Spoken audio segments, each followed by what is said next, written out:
महाराष्ट्राच्या कानाकोपऱ्यातून भाविक विठुरायाच्या दर्शनासाठी येतो, मात्र दर्शन घेण्यासाठी 18 ते 22 तास लागतात आणि हे 18 ते 22 तास कमी करण्यासाठी मुख्यमंत्र्यांनी आज एक घोषणा केली आहे की तिरुपती बालाजीप्रमाणे पंढरपूरला देखील टोकन पद्धतीने दर्शन मिळणार आहे। ते नेमकं काय आहे, कशा पद्धतीने हे अंमलबजावणी केली जाईल हे आपण जाणून घेणार आहोत। औषधकर महाराज माझ्यासोबत आहेत। काय फायदा होईल या मुख्यमंत्र्यांनी 2017 साली तत्कालीन मंदिर समितीचे अध्यक्ष आदरणीय अतुलबाबा भोसले यांनी महाराष्ट्राच्या शासनास विधी व न्याय खात्यास टोकन दर्शनाची मान्यता मिळावी म्हणून मंदिर समितीचा ठराव पाठवला।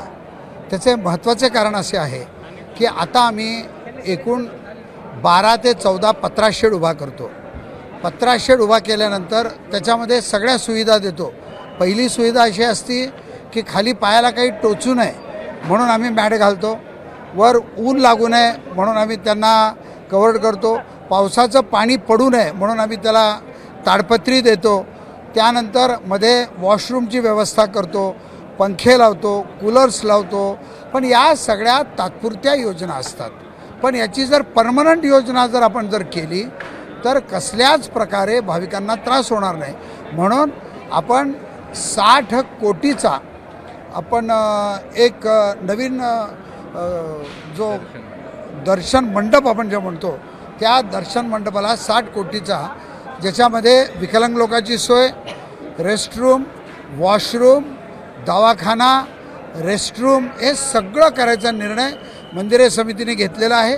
त्याचा प्रस्ताव महाराष्ट्र शासनास पाठवलेला आहे।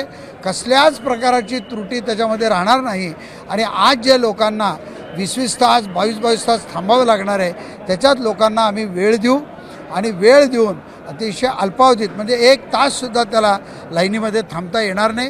याचे कॉम्प्युटर सेंटर्स आज सिटीमध्ये 10 ते 15 ठिकाणी आम्ही उभे करू आणि लोकांना दर्शन देण्याची व्यवस्था करू। बरं, पण तिरुपती बालाजीप्रमाणे हे टोकन सिस्टीम असेल का? म्हणजे ही कॅशलेस असेल, म्हणजे आम्ही कसल्याच प्रकारचा याचा मोबदला घेणार नाही, पण याची व्यवस्थापना अतिशय सुंदर देणार व आमचा प्रयत्न राहील की तिरुपतीपेक्षाही सुंदर अशी व्यवस्था होईल। बरं, कॅशलेस करत असताना ह्याचा जो वेटिंग पिरियड आहे तो वाढेल असं वाटत नाही दर्शनाचा?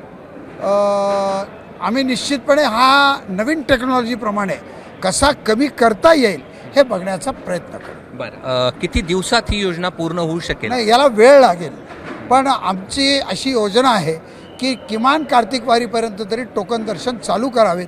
पण त्याला लागणाऱ्या ज्या सुविधा आहेत, ज्याला मोठा हॉल असेल, ज्याला ब्रिज असेल, या सगळ्या गोष्टीला किमान 1 वर्षाचा तरी वेळ लागेल, पण तात्पुरती ट्रायल योजना आम्ही कार्तिक वारीला चालू करायचा प्रयत्न करू। मुख्यमंत्र्यांनी 103 कोटी देण्याची घोषणा केली आहे या सगळ्याबद्दल, हो, या सगळ्यासाठी, त्यानंतरची तुमची काय प्रतिक्रिया?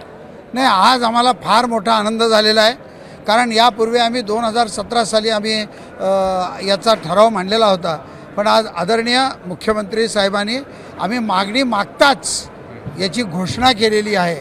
खरं तर आपण मंदिराचं संवर्धन, जतन आणि संगोपनासाठी त्यांनी जो निधी दिला तो निधीसुद्धा तात्काळ मान्य होऊन आज काम 1 वर्षाच्या आत परिपूर्ण झालेलं आहे।